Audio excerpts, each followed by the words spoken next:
السلام عليكم ورحمة الله تعالى وبركاته. وعليكم السلام ورحمة الله وبركاته. أخبرني يا أخي كيف حالك؟ أنا بخير الحمد لله. يا أخي أنت تقول بخير الحمد لله. سمعت أنك تدرس في كلية جيدة جدا يا أخي.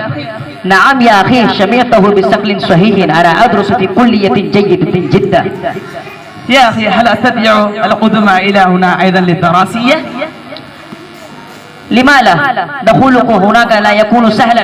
تعال مع الاستعداد الكامل إلا فقد تضطر إلى عودة.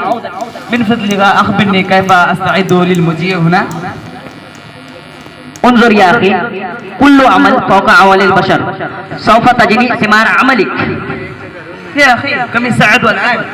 إنها ساعة 10. إلى أين تريد أن تذهب؟ يا أخي في الواقع يجب أن أذهب إلى المطار.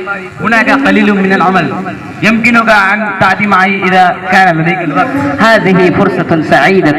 دعنا نذهب صديقي. يا أخي أخبرني في كم يوم سأتعلم اللغة العربية والإنجليزية والأردوبية والهندية؟ لا شيء صعب في هذه العالم.